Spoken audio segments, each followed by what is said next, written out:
Hello and welcome to this Falling Walls Breakthrough conversation.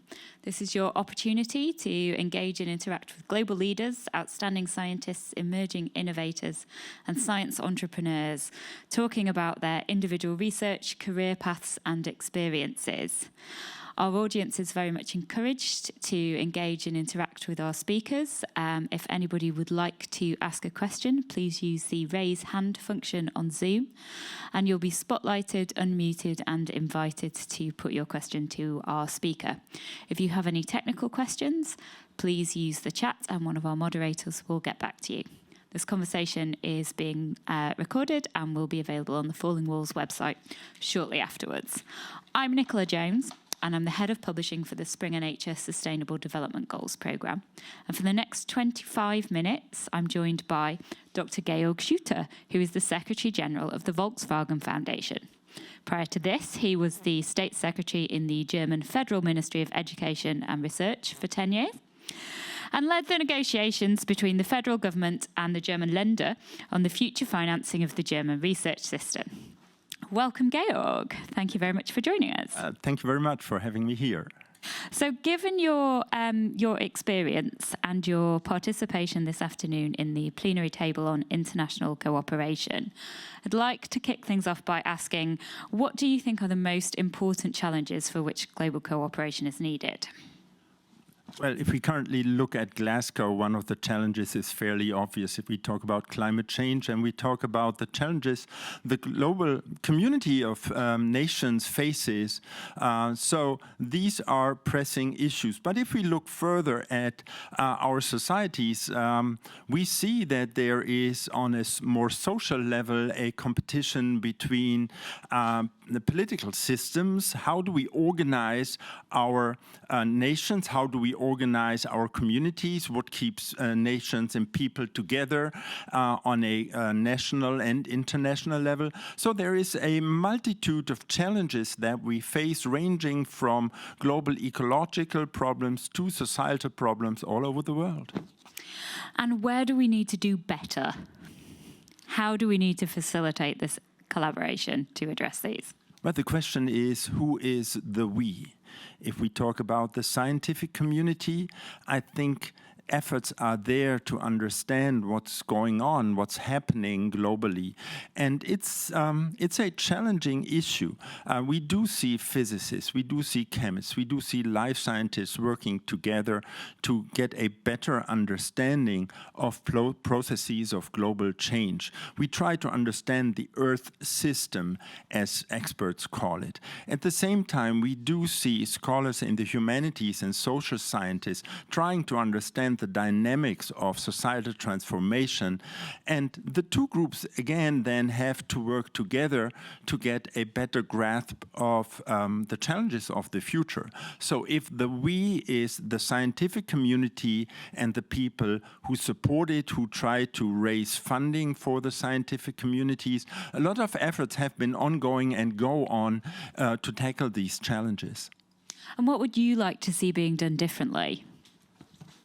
Well, we certainly have to work on international collaboration, and there are shining examples of international collaboration. This afternoon, for example, I'm chairing a panel with a representative from CERN in Geneva, a large instrument in physics that tries to get a better understanding of the very small particles that we see, and get a better understanding about the origin of the world and the universe, if you may phrase it that way. And we see CERN as an international union, an international a showcase of collaboration between scientists from all over the world. And these are the United Nations of Science, if you want to call it that way. So there are shining examples where people work together and tackle tough scientific questions. At the same time, we see, not only during the pandemic of the last 1.5 years, that new obstacles arise in international collaboration. On the one hand, nations are looking somewhat more inward. Political systems try to have the tendency to get more separate from each other. And we see that, that there is an overlay to international collaboration in science and research, which is triggered by international political competition. And we have to face this tension and have to find answers to it. That's very interesting. So you've also worked in, of course, as I said, the national science infrastructure in Germany. How do you see this relationship between national priorities and international priorities? Well, there always is a competition for funding, and politically it's easier to explain national priorities to a national audience and to a national electorate. So there is a tendency to stress the national and domestic challenges and domestic drivers of scientific research and scholarly research. At the same time, there is the need for international collaboration, and we do see that, for example, large infrastructure investments can only be made through bringing funding from many international partners together. Nations do work together to do this. For example, in Germany, in Darmstadt, close to Frankfurt, there is a facility in the making. It's called the Facility for Anti-Proton and Ion Research, and it's a multi-billion euro investment that Germany cannot fund alone. So it's an 8-country collaboration, and partners got together and still work together to make this infrastructure investment a reality, this machine a reality.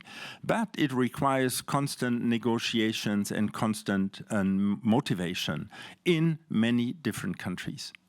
And so you've mentioned a couple of great examples of international collaboration that kind of relate to fundamental physics research. And of course, some of the challenges that we've talked about have a social dimension. Now, does that make things more difficult if there's a social dimension? Do collaborations need to be put together in a slightly different way? Does this affect the politics?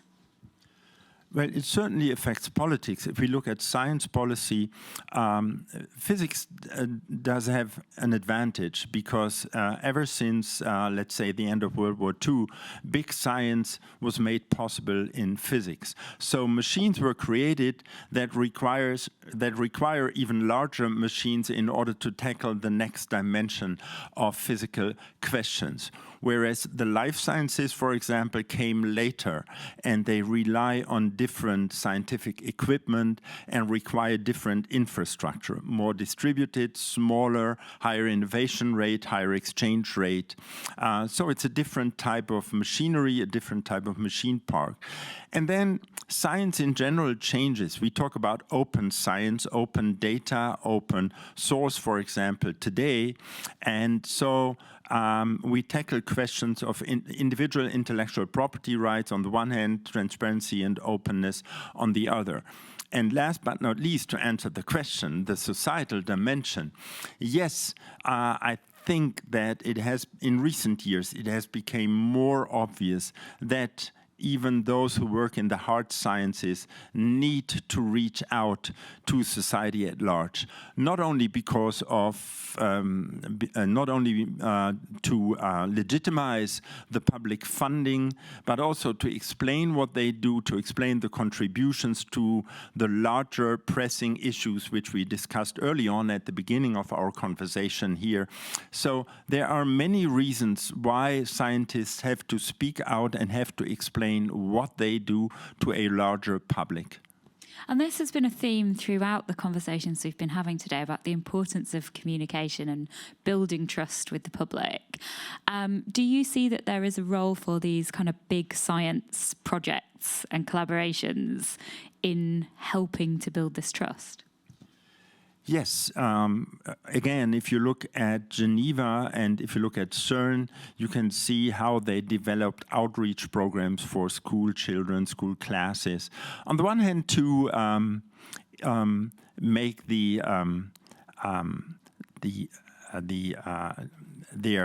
to make their scientific efforts understandable, also to attract and to motivate the young students. And again, if you look then at the parent generation, they see and they realize how important this type of research is, and that it's worth it to spend millions, if not billions, of euro and dollars and other currencies on huge machines like that. So there are outreach efforts on the one hand. On the other hand, the scientists get involved in political discussions because, of course, there is a competition for funding, and politicians have to explain why they spend money on project X and not on project Y. So an intricate or an intimate interaction is needed between the scientific community and the political community. And last but not least, politicians are seeking for answers. They need answers on how to tackle the huge challenges of today.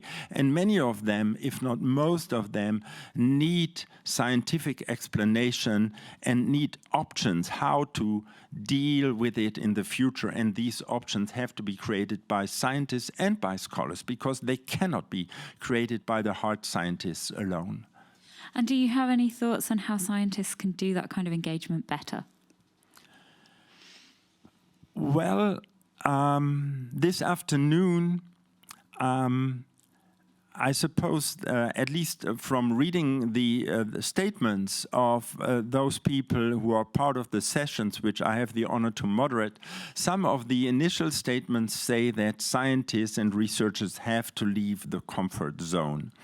What is the comfort zone? The comfort zone is the situation where scientists struggle hard. So it's not comfortable at all, but struggle hard to find the right scientific answers. But in a more literal, metaphorical sense, the comfort zone is doing science alone and not bother about anything else.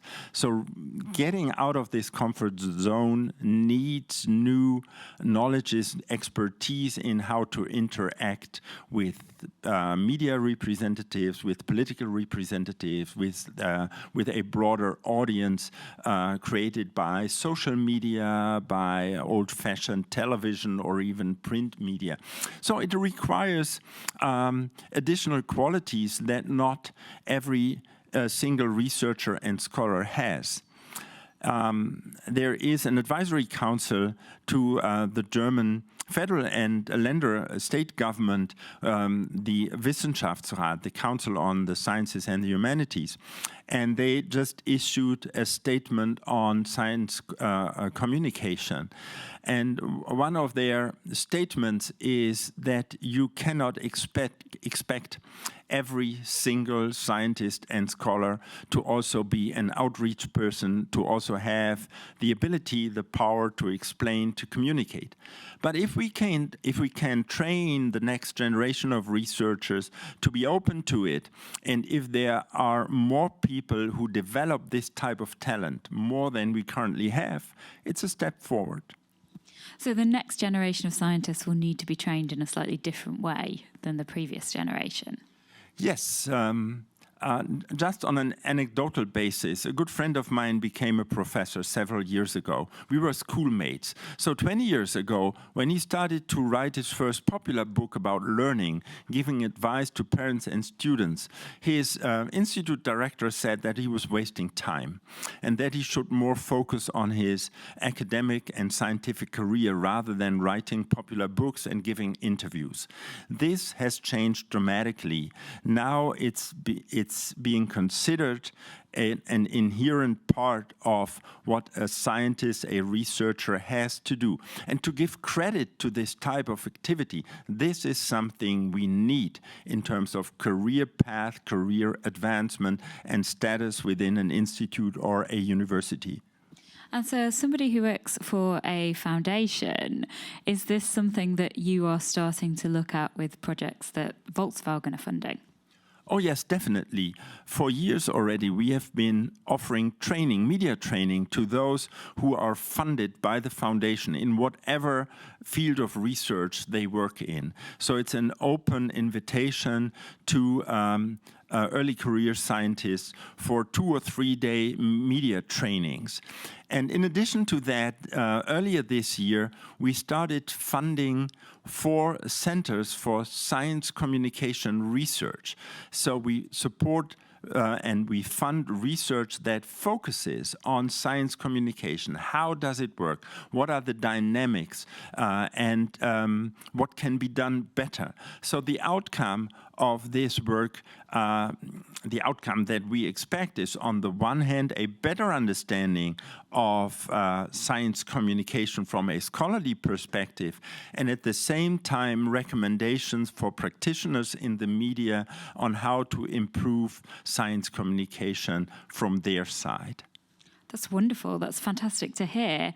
I'd just like to remind our audience that you can ask a question directly to Georg using the raise hand function in Zoom. As we wait to see if any audience questions come in, perhaps we could talk a little bit about your background. Maybe you could tell our audience about how your career's developed and how you got to this point.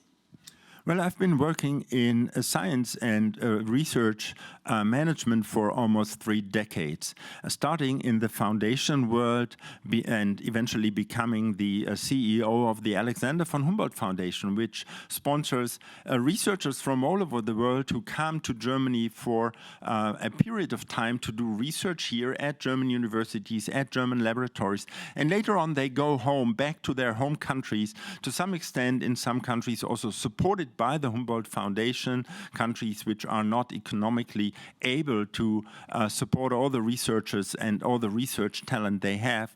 And by doing this, the foundation has established a network of more than 30,000 researchers all over the world. And it has been wonderful to be in touch with this network of people, because ever since I've met people all over the world who were sponsored by the foundation. And so when a little bit more than 10 years ago, I was asked to join a German ministry to become what is called in the Anglo-Saxon world a permanent secretary, I had the privilege to also head the international division of the Federal Ministry of Education and Research. And in that capacity, I had the privilege to also meet alumni of the Humboldt Foundation who have been and still are working either in governments or science administration, science management, all over the world, as a matter of fact. And now that I'm Secretary General of the Volkswagen Foundation, again, I meet people who have been part of the Humboldt Network, and at the same time, we try to also contribute to international collaboration in science and research. Fantastic. Now we have a question from our audience, if you'd like to go ahead and ask. Yes, hello. I am Daniel Polcela from Argentina. I'm glad to be here and to hear you. I don't know if you can hear me now, right? We can hear you. Thank you. I have a question to Mr. Schütte. I speak also German, but I'm now trying to speak English, right? I have a farm in Argentina, in my own farm. Maybe it's a case, right? In which I'm raising cattle in a native forest and also planting trees, trying to raise cattle without greenhouse emission of gas emissions, right? Or at least neutral of gas emissions. And 4 years ago, I raised a proposal to Volkswagen in Argentina to make an agreement, trying to get interested from Volkswagen to support my initiative by also financing the planting of trees in my land. So I'm doing I don't like to speak about myself, but I don't have another chance now because I am speaking now. So I was trying to get the interest of Volkswagen to support my own initiative in my own land, because it's very easy to make initiative with another medium, but now I'm putting my own land in risk doing this. And at that time, I had a leader. I'm not the best answer of Volkswagen, and I would like to know if Georg is now available to present my proposal to Volkswagen in a way. Well, Daniel, thank you very much for your question. I'm afraid I'm not the right addressee, and to explain this, I have to explain how the Volkswagen Foundation came into being. It's not a company-related foundation. Rather, when after the Second World War, the company Volkswagen, which was state-owned at that time, because it was founded by the Nazi government, and then after World War II was owned by the Federal Republic of Germany and the state of Lower Saxony. And in the early 1960s, they decided to privatize the company. And the revenues of this privatization, when the company became stock listed, the two governments could not agree what to do with the money. And the compromise was let's put